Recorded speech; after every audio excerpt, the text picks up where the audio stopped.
Showing our website off and showing all the information that's on there. I use it every day, and I'm always surprised at the breadth and depth that we have on our website. So be sure to come out and see us on Thursday. On September 4th, we're going to have Dean Six, who's going to be talking about the West Virginia glass industry. I think you'd be hard-pressed to find somebody who knows more about West Virginia glass than Dean. Stan Bumgarner is going to be here on October 2nd talking about the postcards of Charleston. He had a book published a few years back where he shared his postcard collection, and it's pretty extensive. And on November 6th, we're going to have Dr. Kenneth Bailey, who has worked on some new research. It's called Scratch 'em and Sue 'em, Post-Civil War Legal Issues. Dr. Bailey's went out and looked to see what happened after the Civil War. Usually we know the Civil War happened and West Virginia became a state, and we just realized that we all lived happily ever after. But there was a whole series of lawsuits where people were suing and countersuing. It's too bad we've gotten beyond that in America today. On December 4th, we're going to have our annual showcase where we're going to pull things out from the archives so you guys can come see us. So mark all of those on your calendar.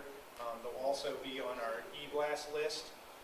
If you're not already on our e-blast list and you'd like to be, on your way out, go ahead and write your email address on the sign-in sheet there, and we'll be sure to add you. Okay. Tonight, this has been one of the more interesting lectures that we had, in that as West Virginians, we carry around that list of famous people who are from West Virginia. And when we talked about, I talked to Jeff about doing something on the arts in West Virginia. His idea was to do his topic tonight. They're from here, artists from the Mountain State. And I think some of you will be surprised. Some of these folks you'll know, and some of them will be very new to you. But Jeff here is a native of Charleston. He's a graduate of the Columbus College of Art and Design. He serves as the Director of Arts for West Virginia Division of Culture and History and the West Virginia Commission on the Arts. He's also a freelance illustrator. You've probably seen his mural over there on the one stop on the side. That's some of Jeff's work. He's also done the piers downtown that are on the I-64-77 bridge. So you might want to check those out too. He lives here in Charleston with his wife Shannon and his daughter Sylvia and his dog Cosmo. That made it to the press release? That made it to the press release. I had to add your wife and daughter's name, the dog's name. The dog is already on there. The dog is already on there. All right, without further ado, Jeff Pierson. Thanks, Brian. As Brian says, we're good friends. We keep in touch every day. We work together every day.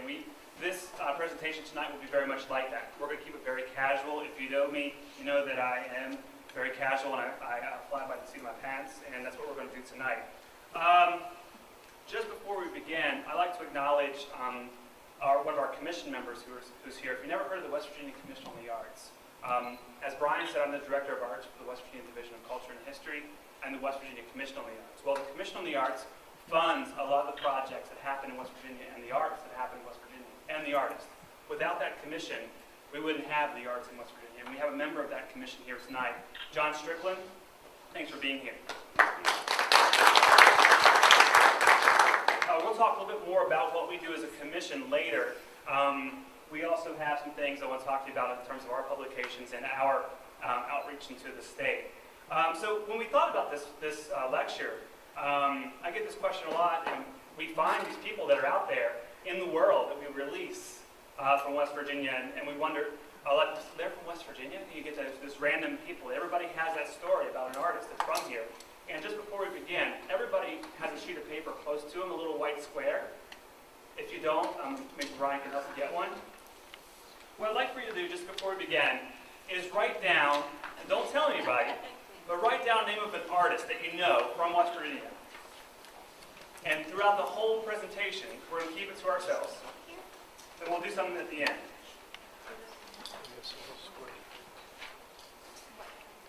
So they're from West Virginia. They're from here? Okay, so we talked a little bit about this in the most recent version of Artworks, which I want to talk about in a little bit, but what makes the West Virginia artist different? I believe it's the pride we have in ourselves and the pride that we have in one another. I'm sure all of you know an artist from West Virginia, right? Everybody, show of hands? Okay. We try to celebrate and lift up each other's accomplishments more than I've seen in other states, and that's a beautiful thing.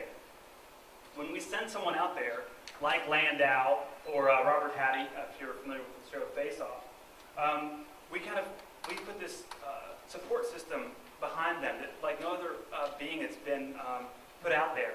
And when people come back, like Jennifer Gardner or David Selby, that they remember that support system they had here in West Virginia. And even though they're across the country, they always keep that with them. And I talked to a lot of artists out there who are on their own, doing their own thing, and very, very isolated from their friends and their family. But they always keep that with them. The idea of being from West Virginia and having that support system and that sense of pride that we all take in ourselves and each other. And actually, I think it is unique in West Virginia in some ways. Before we begin the presentation, I want to let you know, you could have Googled any of this. I'm just doing a shortcut. So let's start. Of course, we've already talked about me enough. And all this, again, there's a great resource for all this information. It's called the Internet. But I'm going to talk to you, we're going to go through a superficial journey of the artists in West Virginia. We're going to try to get through as many as we can. We're not going to touch on everybody. And there's an artist that you'll hear about tonight that you've never heard of. And there's an artist that we won't cover tonight. So we'll get to that at the end. Our first artist is not the Internet. It's Anne Magnuson. Anne was born in Charleston in June of 1956. Her credits include The Hunger, Desperately Seeking Susan, and the television show Anything But Love, and she starred alongside Samuel L. Jackson in The Caveman's Valentine. Anne's most regarded as her avant-garde underground performance style of art, including one-woman shows and the infamous band Bongwater. Anybody ever heard of Bongwater? Some Bongwater fans out there, right? You guys know Sonny Hyde, Arnott Hyde Jr. He's a photographer. Sonny's originally from Bluefield, but he actually spent a lot of time here in Charleston. He was a photographer that spent a lot of time developing the magazine, Wonderful West Virginia magazine. I'm sure you've heard of that. He has published a number of books that are available here in the archives. A Portrait of West Virginia, The Potomac, and then, of course, there's one of West Virginia Land and Its People. What Mr. Hyde did that makes him different, makes him stand out from other West Virginia artists, is he created this sense of what it means to have a landscape image of West Virginia. He paved the road for a lot of landscape photographers in West Virginia. Becky Kelly, anybody heard of her? Okay, so this is a new one. Becky Kelly is an illustrator. Surprisingly enough, I put her in here. There's going to be a number of illustrators tonight. I'm not biased at all. Becky went to the Columbus College of Art and Design, somewhere I'm familiar with, and she's from St. Albans. She has done a number of worked for a number of magazine publications, Ladybug, Spider, and The Weekly Reader. She's most famous for her line of Hallmark greeting cards, and she now has a line of Hallmark books, stuffed animals, ornaments, a little bit of everything. And Hallmark, if you go into a Hallmark store, you can't turn around without running into a Becky Kelly piece, and she is from St. Albans. So there's one you didn't know. Now everybody should know this next guy. Bill Withers from Slab Fork was born July 4th, 1938. Bill is a West Virginia Music Hall of Fame inductee. Some of his credits include records like Just As I Am, Still Bill, and Making Music. He has a Grammy Award for his hits like Ain't No Sunshine, Grandma's Hands, Just the Two of Us, and Lean on Me. Now let's see if this works. We're going to listen to a little bit of Bill. Maybe. Maybe turn over.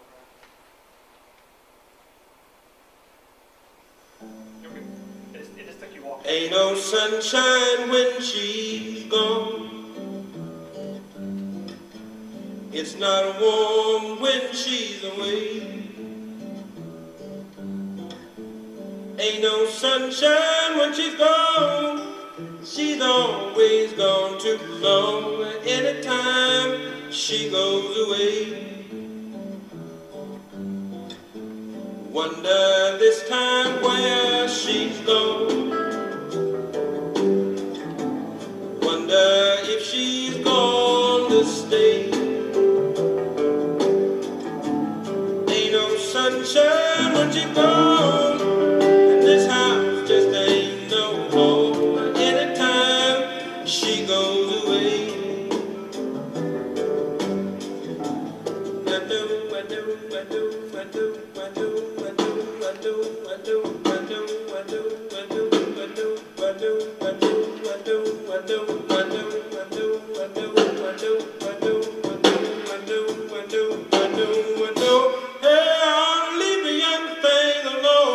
But ain't no sunshine when she's gone.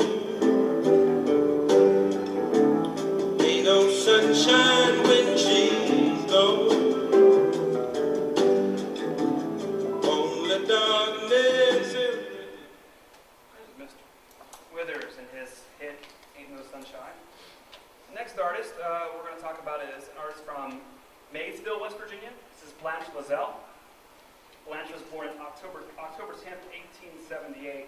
She's a painter and printmaker. What she's significant for and what made her famous was her woodcut style prints. And what's different about hers is that she created this what's called a white line woodcut, and that has been mimicked and it has influenced a lot of artists after her. There's Blanche. Brad Dourif, from just down the road in Huntington, West Virginia. Brad was born March 18, 1950. He had a really early start in acting.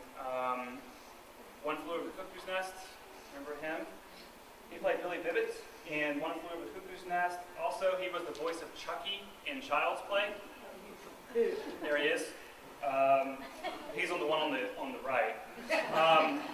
He was also in the Lord of the Rings fans. He was Grim Wormtongue. I'm getting that wrong probably. I'm sorry. Go see The Hobbit. Okay, there he is as Wormtongue. And he's also in Star Trek. Let's not watch this one. This is a little clip. We'll watch and see if the audio is okay on this.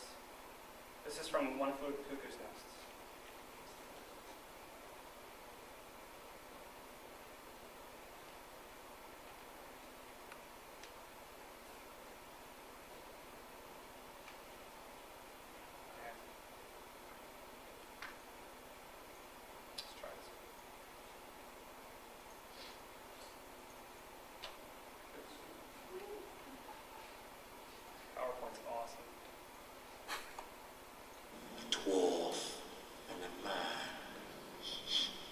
Stink of horse.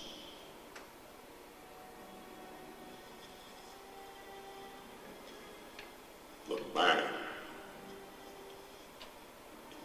Was he from Gondor? No, from the north. One of the Dunedain Rangers, I thought he was. His cloth was poor. And yet, he bore a strange ring. 2 serpents with emerald eyes, one devouring, the other crowned with golden flowers. The ring of Barahir. So Gandalf Greyhair thinks he has found his Isildur's heir, the lost king of Gondor. He is a fool. The line was broken years ago. It matters not. The world of men shall fall. It will begin at Edelweiss. I won't tell you what happens. Brad's done a number of things. Obviously, those 2 things. One Flew Over the Cuckoo's Nest, which actually he was nominated for an Oscar for. That one, and he actually won a Golden Globe for that role. I didn't say that. Brad's done a lot since then. He's a character actor, so you don't see him on the main credits, but he's done a lot in a number of movies. So, and that's true for a lot of actors we'll be talking about today. Or tonight, there's a lot of them who's been in movies, but you don't really see them on the forefront of the film. And there's one in particular that we're talking about here in a little bit that just started actually a very significant movie. They had a very small role, but he's actually in the very beginnings of his career, which I'm really excited about watching his career take off. This next guy, Charlton, he was born as Charles Thornton. He goes by Butch Miles. Born July 4th, 1944 in Hinton, West Virginia. He's a jazz drummer. He's performed with everybody from Mel Torme, Count Basie Orchestra, Frank Sinatra, Lena Horne, Ella Fitzgerald, and Benny Goodman. Also appeared on 60 Minutes, The Tonight Show with Carson, Merv Griffin, Dick Cavett, and Mike Douglas Show. We also have a small clip. He was inducted to the West Virginia Music Hall of Fame last year, and this is a clip I pulled from that induction ceremony. We're going to watch just a few seconds of it, or a few minutes.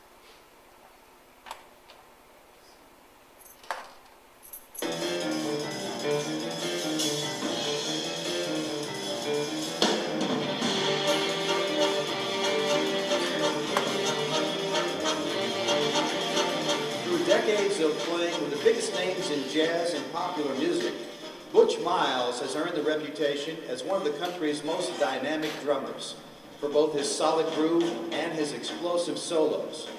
His career is bookended by stints with the Count Basie Orchestra, and in between, he played and recorded with everyone from Sinatra, Brubeck, and Ella Fitzgerald to Benny Goodman, Tony Bennett, Zubin Mehta, and Itzhak Perlman. Butch was born in Ironton, Ohio on July 4th, 1944, while his mother was visiting relatives in Kentucky. He spent his early years in Hinton, but by school age, he'd moved to Charleston, where he attended grade school and high school. He took up... You better stop it now before Larry Gross wants a cut of this. That was Larry Gross doing the narration for the West Virginia Music Hall of Fame. So if you don't know this next artist, you should. He's probably the only artist that I've included in this presentation that's still working here in Charleston. Charlie Hamilton, Charles Jupiter Hamilton, most people know him by. There he is, I'm sure you know him. Charlie's been around West Virginia and Charleston for a number of years. He was born in North Carolina, actually. He's been in the Smithsonian Institute. He's exhibited in the Hunting Museum of Art, the Clay Center, here in this building quite a bit. And he's most noted for his signature style, using wood, marbles, and paint. He's influenced a number of artists here in Charleston and West Virginia. If you're not familiar with the Pier Project, it's just down the road here. There's a set of 20 pillars now that have been painted by local artists, and Charlie painted 2 of those pillars. It's on Washington Street and then over by Magic Island on the corner of Washington and Pennsylvania, I think. We have a number of the artists that we're talking about tonight in the state collection, and Charlie's one of those artists. Chris Sarandon. Chris Sarandon was from Beckley, West Virginia. He was born there on July 24th, 1942. Chris is an actor who's been in a number of films.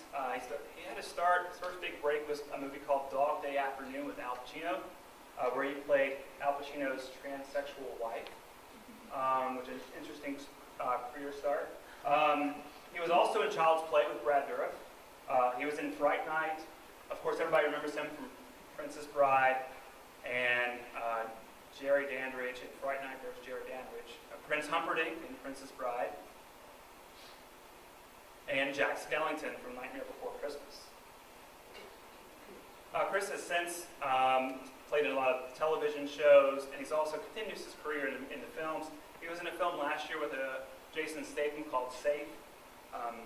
He also comes back to West Virginia here in this building every year to participate in the Poetry Out Loud program, which is a program we have in the arts section. I don't want to throw too many commercials out there, but we'll talk about Poetry Out Loud a little bit later. But Chris Sarandon's our MC and has been with us now for 5 years. So we have a special place for Chris. He does a number of Broadway shows each year. Let's take a clip from Princess Bride.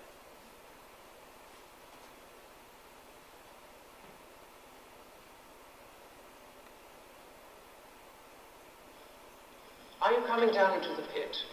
Wesley's got his strength back. I'm starting him on the machine tonight. Tyrone, you know how much I love watching you work. But I've got my country's 500th anniversary to plan, my wedding to arrange, my wife to murder, and Gilda to frame for it. I'm swamped.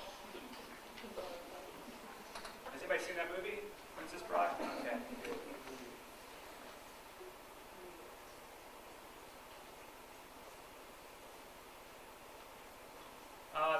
This is the clip from Dog Day Afternoon. I think I will show just a moment of just to show the range. Chris was nominated for an Oscar for this role. I think there was an article that Anne Magnuson wrote just a couple of years ago about the Oscars. And one of the things she said was that one of the biggest ribs that was ever made in the history of the Oscars, of Chris Sarandon not getting this Oscar. And it had nothing to do with him being from West Virginia. You should see his mother and father together like a bad car wreck. It just rolls off his back. He sees him, he pays the rent. Unbelievable. I was the one who wanted to get married. He didn't really want it, but he did it. I don't know why. Why did you want to get married like that? I thought it would help me, but it didn't. I was so confused. I was doing insane things. What sort of things,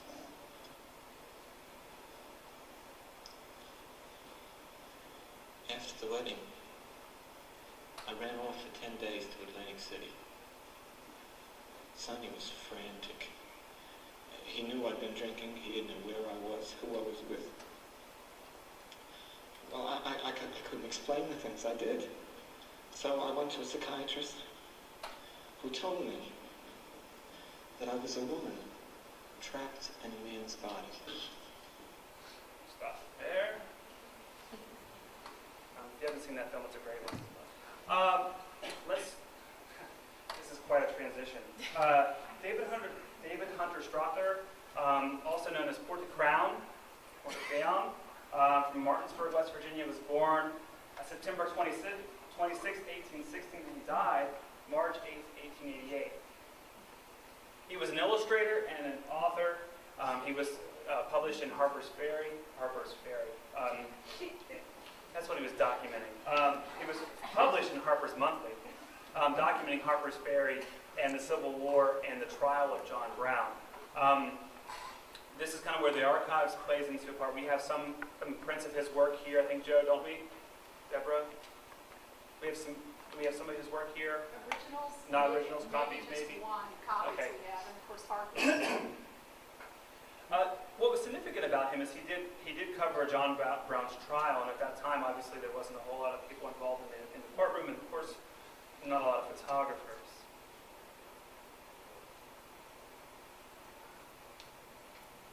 David Selby. This is another great time for a commercial. Just at the front table here, you'll see a copy of Artworks magazine. Who's Dark? You ever heard Dark Shadows? Dark Shadows fans way back? Okay. There's David as Quentin Collins, and I didn't ask his permission to do this before we did it, but we could put him on the cover. And David is one of those people that kind of he exhibits that quality that I was talking about earlier about being from West Virginia and holding it and having it right there on their chest. I met David a couple years ago in D.C. and we had coffee. And he was playing Lincoln. He was in Tech Week for a play called The Heavens Are Hung in Black. And he was getting ready to premiere this play at the newly renovated Ford's Theater. And I called him. I was kind of, this is Jeff Pierson. Who? Jeff Pierson who? He didn't know who I was. And I said, well, I got your name from somebody. I'd like to talk to you about things, a couple of things that was going on in the arts in West Virginia, and interview for this magazine. He said, sure, we'll meet at Starbucks. So I went down there. And he shows up, and he's dressed like, he's in Tech Week for this play, so he looks like Abraham Lincoln. And we're sitting in Starbucks a block away from Ford's Theater. And we finished our conversation, we're leaving the Starbucks there, and he said, well, I wanted to get a photograph with him, and he said, well, let's walk back to my apartment, it's just above the theater. And so we're walking down the street. I don't know what the street is there in front of Ford's Theater, but people are just stopping. And I'm walking down the street with Abraham Lincoln. And David just, hey, how are you doing? It was a really funny experience. And there's a photograph inside cover of the magazine of me and David from that afternoon. It was a really fun time. But what I took away from that experience, other than meeting David Selby, was that he has such a powerful presence and pride in West Virginia. And I think that he's that example of what it means to be a West Virginia artist. Hopefully we hear more from him as the coming months. We talked a little bit in the magazine about that, and I'm hoping to have more interaction with David. So if you don't know who David is, David's from Morgantown. He's an actor and an author. You know him from, of course, Dark Shadows and Falcon Crest. But he also, in recent years, has been on Mad Men, the television show Mad Men, and Cold Case. He continues to do a lot of audio work. Dark Shadows, the legacy has continued. He does a lot of, there he is, Quentin. He's done a lot of audiobooks, or dramas, I guess you call them, with Dark Shadows. There he is meeting the president. This play that I was just speaking of premiered 3 days after, a week after the inauguration. It was Barack Obama's first public event as president. There he is, Abraham Lincoln. There he is working on the audiobooks. This is a great cameo. He's in the new one, the new Dark Shadows, with Johnny Depp and Tim Burton directing. And there he is for his cameo shot. Stop by the set. Take a look at Dark Shadows.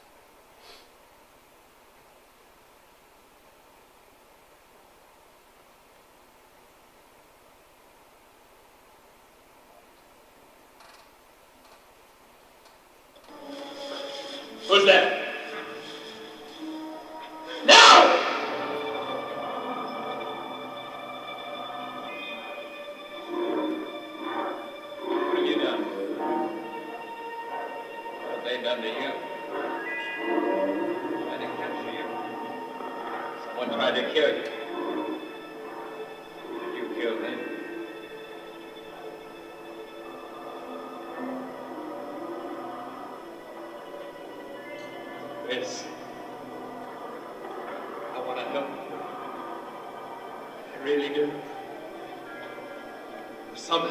Make you understand what I'm saying.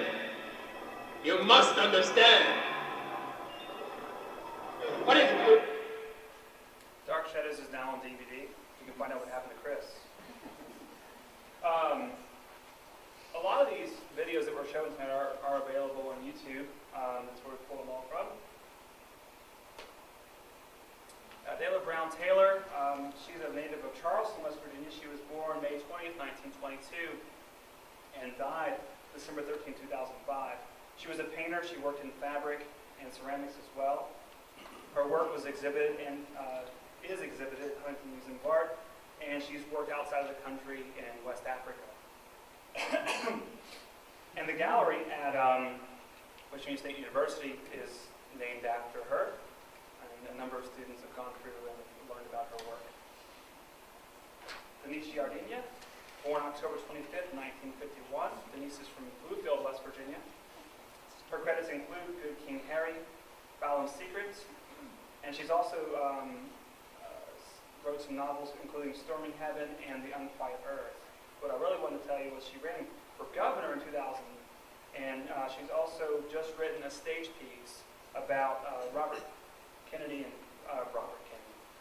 C. Byrd and Ted Kennedy called Robert and Ted. There was a reading of it at festival, and then they're going to workshop a little bit more, and we'll see more of it soon. Don Knotts. Anybody know his real name? Morgantown. You know his real name? No. Anybody? Might be a prize involved. Okay. His real name is Jesse. Native of Morgantown, West Virginia. Don Knotts was born in July of 1924, and he died February of 2006. Before the famous Barney Fife arose from our television screens, he also was on Red Skelton Show, Jerry Lewis Show, and of course, after he was Barney, he was the landlord on Three's Company. Anybody know the name of the landlord? Not you, Brian. Anybody else? Mr. Furley? Is that right? Oh, yeah. Yeah. Okay. Let's take a look at Brian. From your head down to your feet, there is nothing half so sweet. Beautiful, Juanita. That's beautiful, Marge. I'm gonna buy a car. I drew my savings out of the bank and I'm gonna get myself an automobile. What's your nest egg? Nest egg notwithstanding, I'm gonna live a little. Thanks, but no thanks. About time I had a car of my own. From now on, I am Mr. Independent Wheels.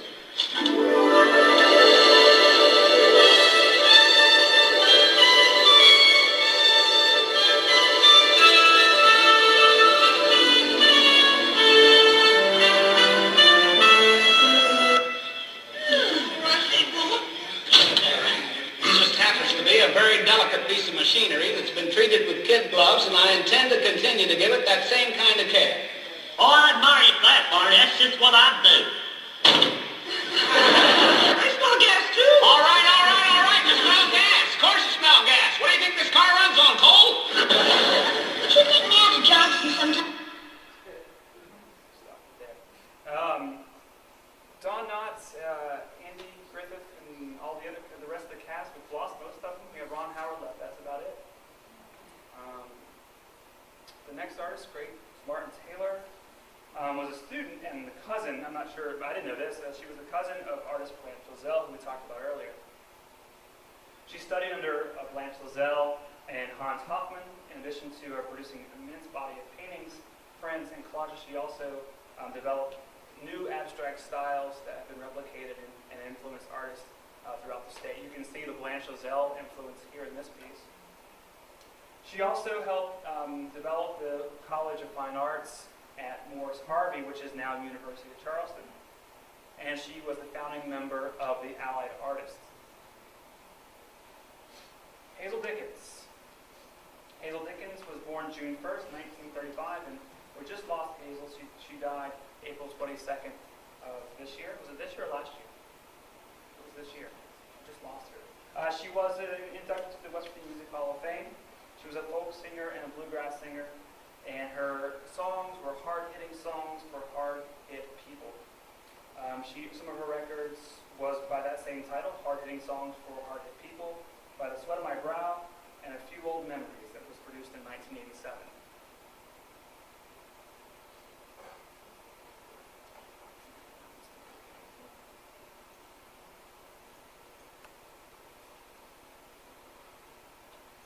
I'm Hazel Dickens. I'd like to sing a couple songs for you. Thank you. And this is a song that I wrote about my home state, West Virginia, and it's called West Virginia, My Home. Okay? West Virginia, oh, my home. West Virginia's where I belong.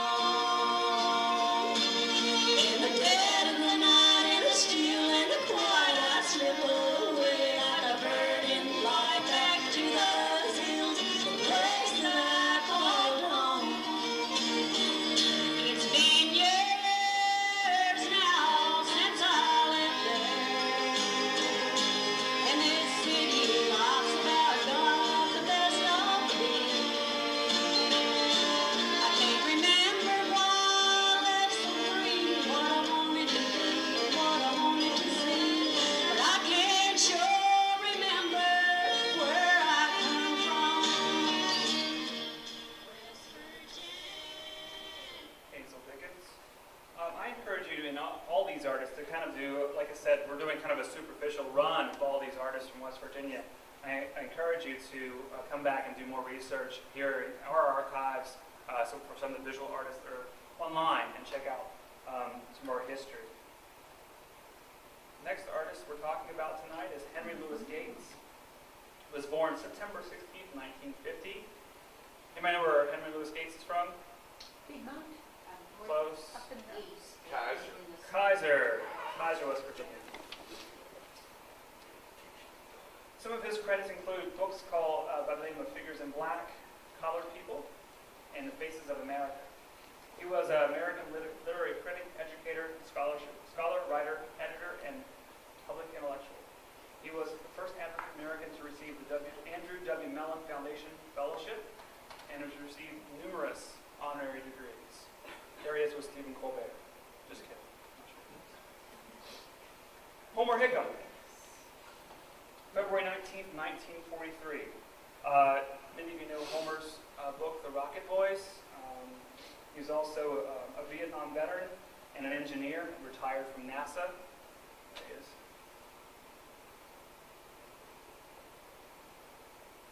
His books include The Rocket Boys, which was made into a movie, October Sky, The Colwood Way, Ambassador Sun, Back to the Moon, Red Helmets, Torpedo Junction, and he's working on or maybe just released a new book called Crater. But before we go on to James Dent, Homer Hickam, I'm not sure if you're familiar with West Virginia Public Theater. They have an outdoor theater program. We're getting ready to premiere, a public premiere of October Skies, or I'm sorry, Rocket Boys as a theater production. This next guy is very interesting and exciting to me, and one of the reasons really that we started this whole discussion about having a talk tonight is James Dent. James Dent was born December 29th, 1928. He was a cartoonist, so born the same year as Mickey Mouse, which is kind of cool. He died in July 17th of 1992. He was a political cartoonist, and a number of his pieces appeared in Reader's Digest, and most significantly published in the West Virginia Gazette. We have a huge collection of James Dent's work here, mostly originals, a lot of his originals. Deborah, you have a number of how many originals we have here in the collection? 5,000-6,000. Wow. If you get a chance tonight, Deborah's been nice enough to bring up some of these originals for us to look at tonight of James Dent's work. His work, he was a political cartoonist, so his work was very edgy and on topic. This is, of course, Arch Moore, and he picked on Arch quite a bit. It was a great one. He did a lot of work, political cartoons when Carter and Reagan were in office, and you can see some of his originals up here. And people like Mark Wolf would appreciate the level of detail that's put into this work and the amount of time that went into these political cartoons. Speaking of putting a lot of work into things, Jeff Betty was an artist from Spencer, West Virginia. He was born December 15th, 1953. If he was here, he'd be upset with me saying that. Jeff is a blacksmith. You've seen Jeff's work if you've been around Charleston. Jeff's work can be seen right outside of Women and Children's Hospital. The big, large flowers that you see outside of Women and Children's, and also at Southridge. These plates, fairly small. We use these plates at the Governor's Arts Award this year. Why is Jeff significant? For a number of reasons. He was just named International Metals, let me get this right, 2012 International Metal Design Annual that was published in Germany. So he's internationally known both for his metal work and his lecture. Some flowers. Wouldn't be a lecture without Jennifer Gardner, one of the newer artists from West Virginia. She, younger, not newer. Actress. I'm sure we could all name a few of her shows. She was most significant for her role as Sidney Bristow in Alias. She started out pretty early in her career in the Oscar-nominated Dude, Where's My Car? Pearl Harbor. Catch Me If You Can. Daredevil. 13 going on 30, Elektra, and actually she was nominated for a couple awards for Juno, which was a great film. She's getting ready to do a new film with Disney. It's called The Odd Life of Timothy Green. Let's take a look. This is what she looked like when she lived here. Let's take a look at that clip from the new movie that's getting ready to come out.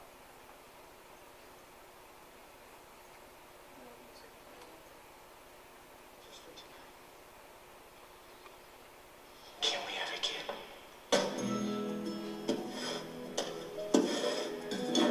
You know that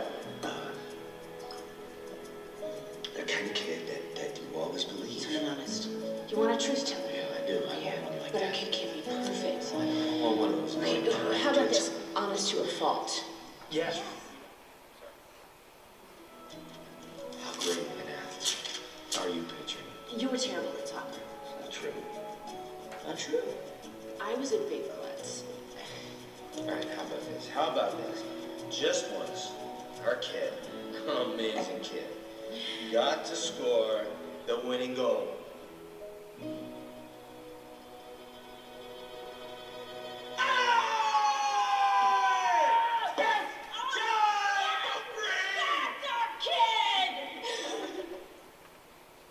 That's called The Odd Life of Timothy Green. It's coming out soon. One thing about about Jennifer I'd like to mention. She does come back and help out quite a bit, and she also was significant in help writing some legislation with Senator Cory Colombo, trying to get more film here in West Virginia. We've talked a lot about a number of actors that are from West Virginia, but also there's a lot of film being done here in West Virginia. Of course, you know that We Are Marshall was filmed here, and they filmed some documentaries here recently, and we're trying to build that film industry here in West Virginia. In fact, there's an article about it in Art Books Magazine, and it wasn't meant to be a commercial, but it ended up being, sorry. But there was a great film that's just being completed right now that was filmed up in Moundsville. So we're really excited about that. John Corbett was born May 9, 1961 in Wheeling, West Virginia. John was most noted for his role in Northern Exposure. Before that, he was in a movie called Tombstone and My Big Fat Greek Wedding. He's also appeared on TV shows like Sex and the City, and he's working on a country music career. He just released a CD back in 2006. Little known fact, he's also the voice of Applebee's. So, you never know where West Virginia artists might show up. Applebee's commercials. This next guy, I was mentioning him briefly just a moment ago. Josh Stewart. Nobody's probably heard of him, have they? You have? Really? Have you seen this in films he's been in? I know the name. I know he's from West Virginia. I know he's an actor, but I can't place him. Well, he's just started his career, and very exciting. He's from Diana, West Virginia, which not a whole lot of actors come out of Diana. Look familiar now? Okay. Yeah. He's been in a lot of minor roles, Dawson's Creek, CSI, and Southland. But this summer, he was Bane. I'm not familiar with Bane, not Mitt Romney, sorry, but Dark Knight Rises. He was this henchman for Bane in the new Batman film, Dark Knight Rises. And I just started his acting career, so it's going to be exciting to watch him as he develops. June Kilgore, another visual artist from West Virginia, was born September 29, 1927, and she died December 27, 2006. She was from Huntington, West Virginia. June was a painter. We have a number of her works in the collection. She has work from all the way from West Virginia all the way to Brazil. She's responsible for influencing a number of contemporary artists, including Susan Koppenlager, who was a good friend of hers, Carol Toe, and Dolly Parton. Not Parton, Dolly Parton. One of our most significant ambassadors, Mattea, from Cross Lanes, West Virginia. Kathy's a musician who's had a number of #1 hits, including Going Gone, 18 Wheels and a Dozen Roses, and Come From the Heart. Kathy was inducted in the West Virginia Music Hall of Fame last year. And there's a clip of Kathy. She's also has a number of speaking engagements. She spoke for us last year. We had the National Assembly of State Arts Agencies. Here in Charleston, West Virginia, we had over 150, 200 art administrators from all over the country here in Charleston. And she spoke to them, and the room was full of tears at the end of her presentation. And let's hear her sing more versions. Oops.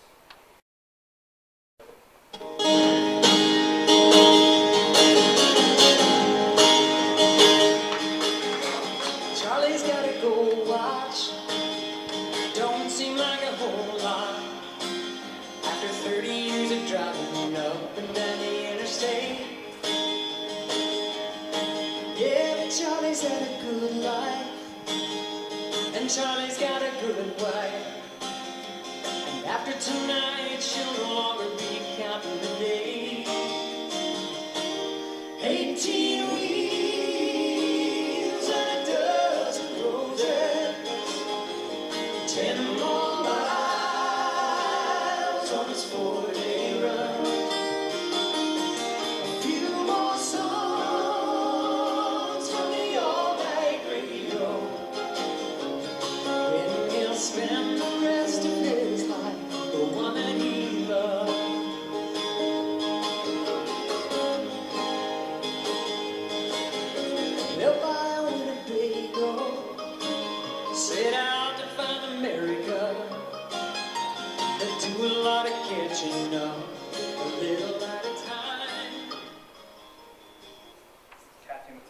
won a number of CMA awards, and 1989 she won a Grammy for Where You've Been.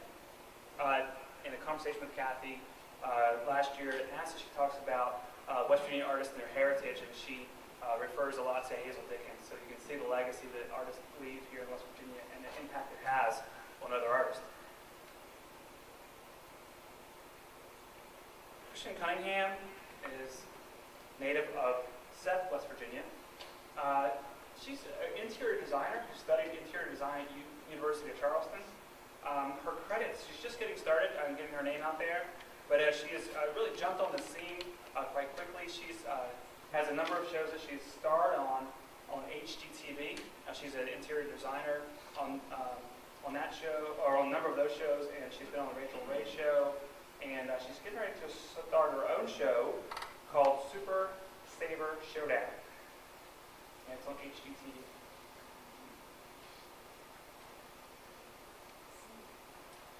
I think the last couple of years have been pretty significant for this next guy. Before that, I'm not sure anybody knew him. Landau Eugene Murphy Jr. From Logan, West Virginia. I think we all probably know Landau. Right now he doesn't have too many credits to his name, but he's working on it. He just released the CD That's Life after being on America's Got Talent and winning the championship at America's Got Talent, I guess the America's Got Talent champion. And let's take a look at this clip real, go back to that moment where he first appeared on America's Got Talent. Maybe.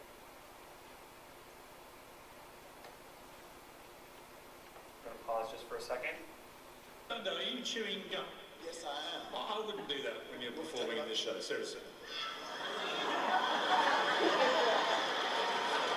Thank you. That's better. Where are you from, Landau? I'm from Logan, West Virginia. Okay. Yes. And what are you going to do for us today? Well, I do all kind of music, but tonight I'm just trying to follow my dream. What do you do for a living? I was recently washing cars out, my new car detailer. All right. Well, good luck. Thank you.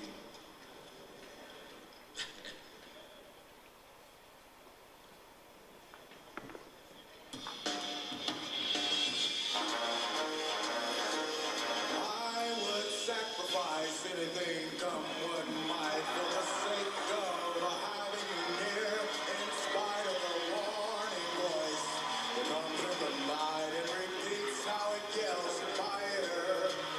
Don't you know, you little fool, you never can win. Why not use your mentality? Get up, wake up to reality. And each time I do, just the thought of you makes me stop just before I begin, because I've got you. That now infamous clip started Landau's career, and of course he's been all over the place. He's in, I think he's out west right now doing some concerts. He's at the State Fair, actually. He's coming back now.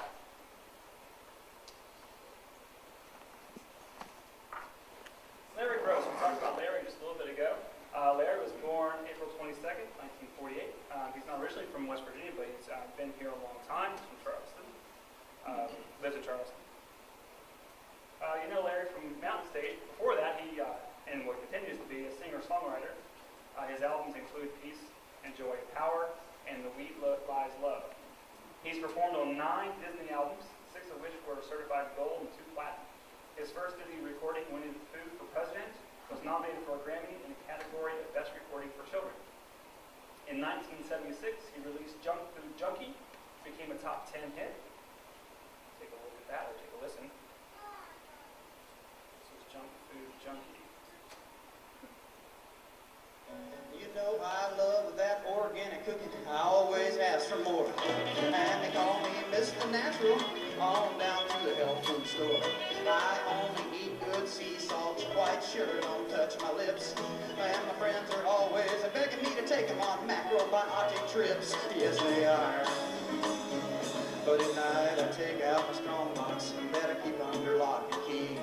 And I take it off to my closets where nobody else can see. I open that lid so slowly, take a peek up north and south. Then I pull out a Hostess Twinkie and I pop it in my mouth. In the daytime I'm Mr. Natural, just the healthiest I can be. But at night I'm a junk food junkie, good Lord have pity on me. That's right. At lunchtime you can always find me at the Whole Earth Vitamin Bar, just sucking on my plain white yogurt from my hand.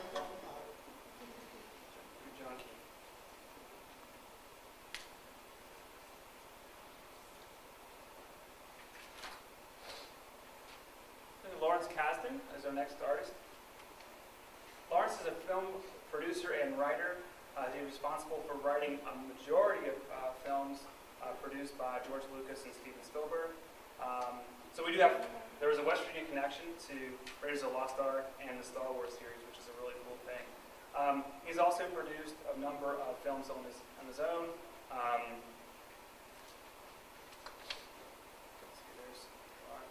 He was in the film As Good as It Gets, and I'm trying to think of the other one.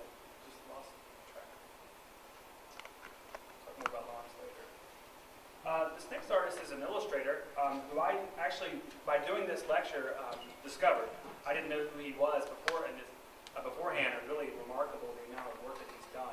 His full name is Leslie Charles Thrasher.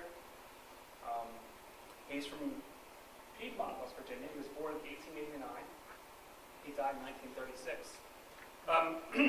Most people, when you think of the Saturday Evening Post, what do you think of? Norman Rockwell. Thrasher was actually, he worked for the Post for a little while and did a number of pieces for the Post, but then he moved over to a magazine called Liberty, which was the rival publication to Saturday Evening Post.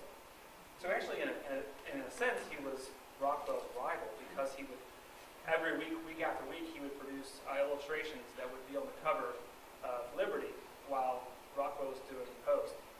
And I wanted to make a couple notes on him. He was a student at Howard Pyle. He also received, this is amazing, he received $1,000 for each cover, which back then was a lot of money. But now it's a lot. He also produced more covers than Norman Rockwell, which if you've studied with Rockwell, it's quite a few. Morgan Spurlock. Morgan's from Beckley, West Virginia, was born in 1970. Morgan is a filmmaker and a producer. His most significant accomplishment, and what put him on the map, was Super Size Me. It was a film about, it was a docudrama that Morgan made about the fast food industry, in particular McDonald's. And so, trying to describe this film, he would go through the drive-thru or go into McDonald's, and if they asked him if he wanted to supersize it, he had to. And he did this for 30 days. And the film was actually nominated for an Oscar, and it kind of boosted Morgan into his documentary film career. And he went on to make a number of films, including Where in the World is Osama bin Laden, and The Greatest Movie Ever Sold, which just came out. And we have a clip of a preview from that movie.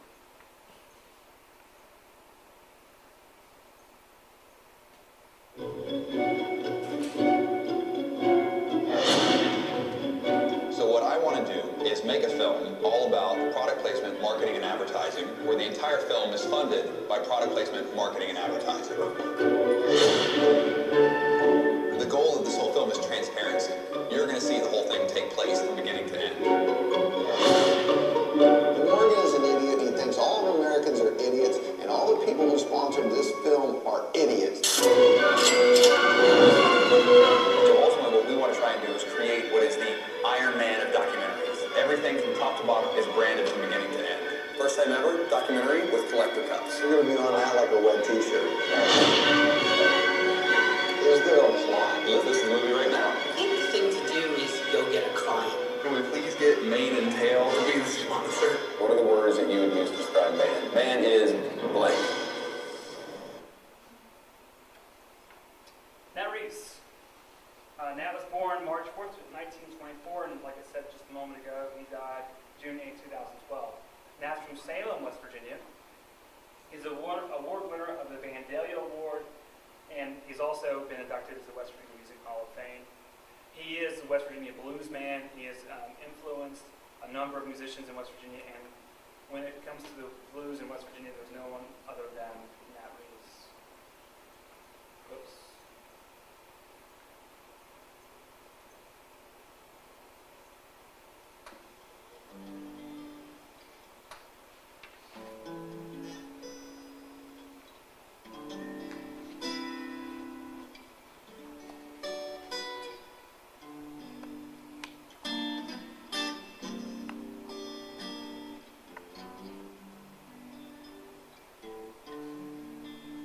I've got a few more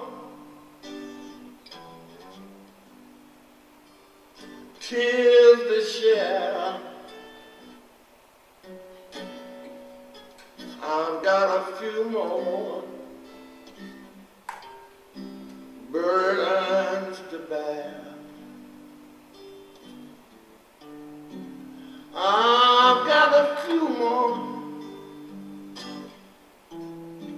times to give up. The next artist is Pere Lorentz. He was born December 11th in 1905 and died March 4th, 1992. He was from Clarksburg, West Virginia. He was a filmmaker. He was most significant for his work in documentary filmmaking. He was dubbed the official filmmaker for FDR. He made a number of documentaries, including the Roosevelt Years, The Cloud That Broke the Plains, The River, The Fight for Life, And he also has, there's a Center for Pere Lorentz Film Library, which is also viewable online. We're going to take a look at a little clip from one of those pieces that were from the website.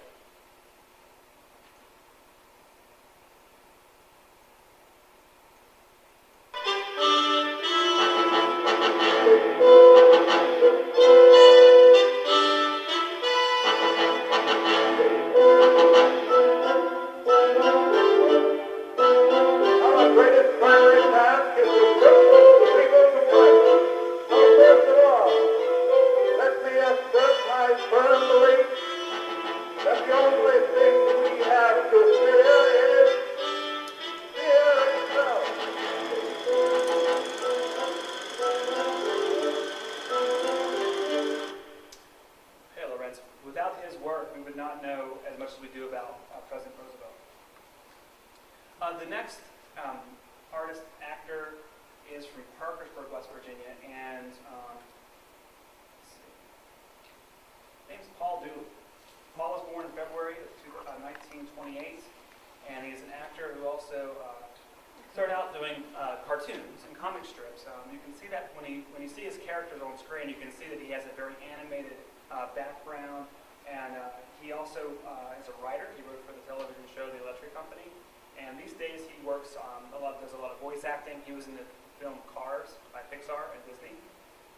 Most notable performance is probably his role as Wimpy in the live-action version of Popeye with Robin Williams. He was in a film with Al Pacino and Robin Williams called Insomnia, where Robin Williams played a serious role, which is very unique. That's for Star Trek, obviously.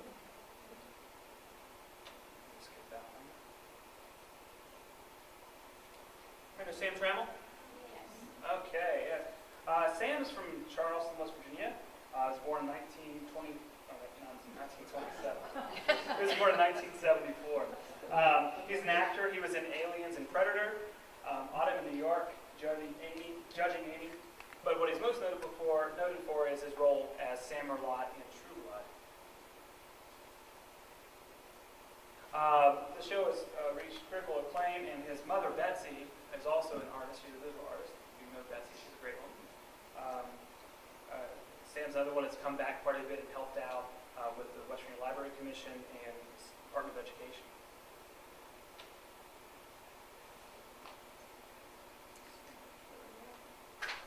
Sarah Sullivan. Sarah Sullivan is our first children's book writer that we talked about tonight. She's from Fairmont, West Virginia, and she wrote a book called, several books by the name of Once Upon a Faded Brother, New Year, and down the music. And the cool thing about this book, Passing Down the Music, it reached national acclaim because of its story about Melvin Wine. You might know Melvin Wine? He's an Appalachian fiddle player. And Jake Crack, who actually used to work in this agency, who's also a fiddle player, and talked about their relationship and how Melvin passed the music down to Jake and the legacy that was built and the relationship that was built through that relationship. And the book has reached national attention and has done very well. Yes. Did I say? I'm sorry, she is from Charleston? Okay, I'm sorry. Soupy Sales. His real name is Milton Soupman, born January 8, 1926, and he died October 22nd, 2009. Soupy's from Huntington, West Virginia. He's before he had his own show, he was on a show called What's My Line? Actually after his show. Before his show, he was on the Ed Sullivan Show. One of probably the most memorable nights of Ed Sullivan show was the night the Beatles were on Ed Sullivan. And just before the Beatles came on, Soupy was on. He had this little puppet mouse. And so just before the Beatles walked on stage, Soupy was with a little puppet on the set of Ed Sullivan. So it was playing a little tidbit there. He's also performed with Frank Sinatra, Judy Garland, Jerry Lewis, and Sammy Davis Jr. Without Soupy Sales, we wouldn't have Howard Stern, which I'm not sure if that's such a big deal. But he has influenced a number of comedians and broadcasters. Howard Stern said that he was his hero in a recent interview. Stephen Koontz, born 1946, is a native of Morgantown, West Virginia. He's an author. He was a Vietnam veteran. He wrote the books Flight of the Intruder, which became a film with Danny Glover, William Dafoe, and our own John Corbett, who we talked about earlier. He's written a number of New York Times best-selling books. And I'm speeding right along because we're running out of time. The next guy is another important illustrator / cartoonist from West Virginia. We have another huge collection of his work here, and not as huge as James Dent, sorry. But a collection of his work here in the archives. Taylor Jones is a political cartoonist and is currently working on a number of different syndicated publications. He started out here in Charleston with the Gazette and the Daily Mail, and he works in pen and ink and a few of his pieces. He's very current. In fact, he did a drawing just last night of the young woman who just went out of my head, the gold medalist in gymnastics. There's one with Michael Phelps, but there was the other girl as well he just did. Yes, who said it? Yeah. Yeah, that's her. I don't have it on here, but he's obviously very current. It's Nora Jones. You know who Ted Cassidy is? Can you tell me what he's most significant for? Well, he's the father of David Cassidy. He was married to Shirley Jones. And he burned alive in his apartment in the 70s. Different guy. Different guy. Anybody else? Anybody ever seen the Addams Family? Lurch? He was Lurch. But who do you think of? I'm thinking Jack. Jack. I was going to give you an arts bag. Oh, well. You know what? I'm going to give it to you. It sounded so good. You told a compelling story. So Ted Cassidy was Lurch. Ted Cassidy was 7 foot tall. He was from Philippi, West Virginia, born July 31st, 1932, and he died January 16th, 1979. In addition to being Lurch, he actually recorded some albums, but he also was on Star Trek, and he was the voice of the television show The Incredible Hulk. Let's take a moment just to listen to Lurch. It's been a while.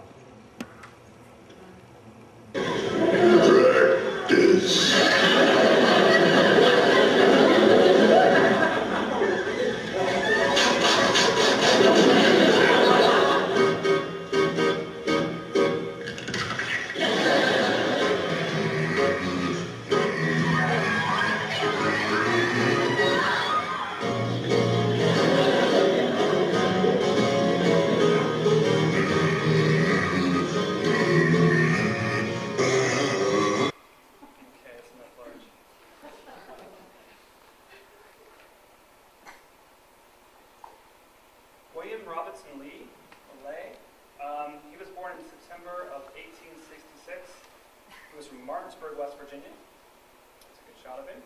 He was a painter. He was most notable for his paintings of western part of the country, but he also painted a lot of portraits and figurative work here in West Virginia before he moved out west. He has been noted for his style and has been documented for the work he did for the national parks, including Yellowstone and Yosemite. This piece is owned by the Huntington Museum of Art, I believe, and it's one of his pieces when he was here in West Virginia. It's also the cover of the book Early Arts and Artists in West Virginia by John Cooper. Anybody know who Tom Wilson is? Okay. Tom Wilson created one of the most significant significant icons in American history. Any takers before I show it? From Morgantown? He is, I'll give you some clues. He's from Granttown. He worked before he created this incredibly iconic character. He was a cartoonist for American Greetings. Nothing? Ziggy was born in West Virginia, sort of. Ziggy was the creation of Tom Wilson, who was from Granttown, West Virginia. He created Ziggy while he was working for American Greetings. He also, when he died in 2006, or just before he died in 2006, his son took over, so Ziggy still is living through his son's work. And he also created Strawberry Shortcake and was responsible for the Care Bears. So I want to end with the Ziggy. And it's one of those things with that reaction that I received when I showed Ziggy, that, oh, they're from here, that kind of reaction, that's what tonight was all about, was kind of just really going over these artists very quickly, frantically, as I came close to the end and realized what time it was, and just kind of really getting a sense of what we have here to offer in West Virginia. And going back to what I said at the beginning, we as artists and art appreciators tend to lift up the artists in West Virginia, and I really appreciate, as an artist myself, that I live in a community in a state that does that. And this presentation tonight was in no way a collection of all the artists from West Virginia. In fact, it was just a pinch of what we have to offer. There's a number of resources to go to look up artists from West Virginia and what they've done. There's a book that was published some years ago by the Arts Education Initiative called Art and Soul.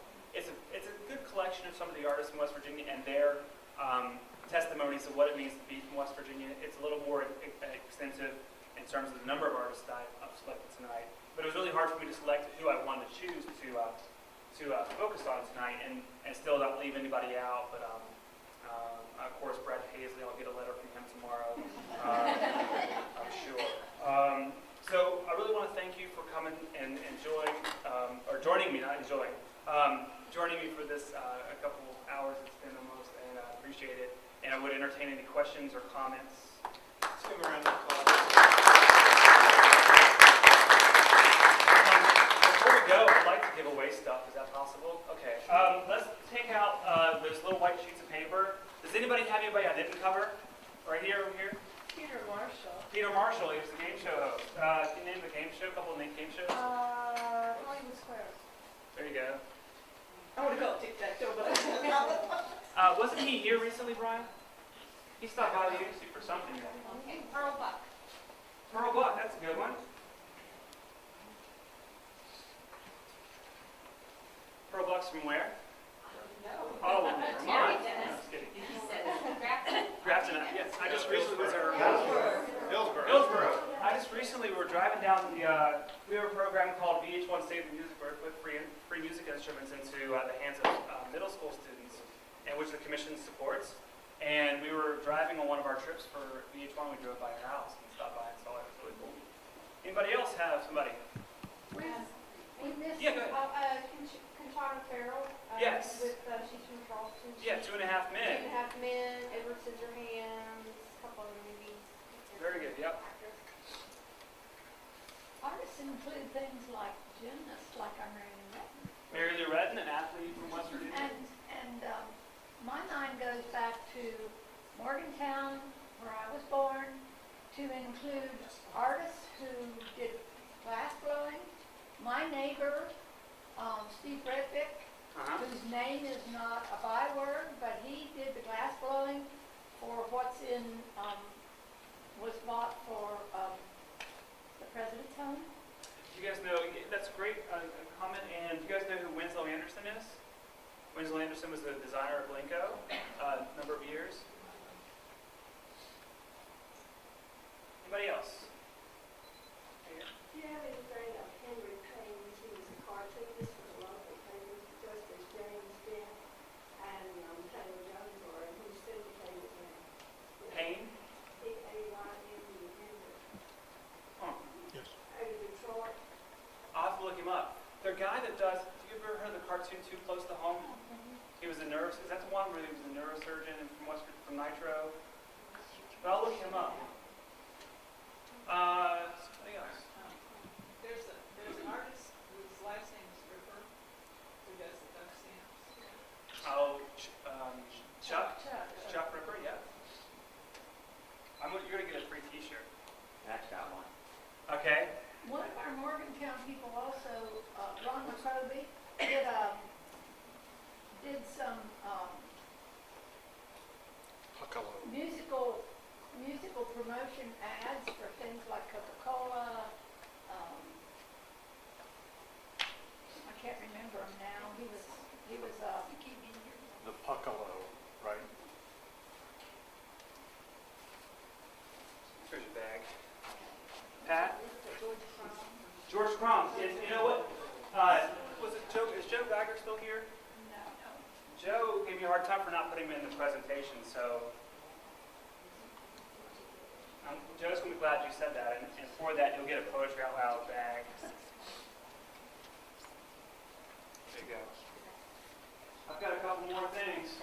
Back here? How about Little Jimmy Dickens and Buddy Cox, bass player for Hendrix? Billy Cox. What? Billy Cox. Billy Cox. Yeah. West Virginia Hall of Fame, Music Hall of Fame. And they were just here last year. I was, our offices, my office is just above us, over to the left. Well, your right, my left. And I was going to the restroom, and I was walking out of my office, and I heard Purple Haze. I'm like, man, that sounds really good. That sounds really, really good. And I'm like, who's playing that in the middle of the day anyways? I didn't realize they were rehearsing, and it was Billy Cox rehearsing for the Hall of Fame presentation.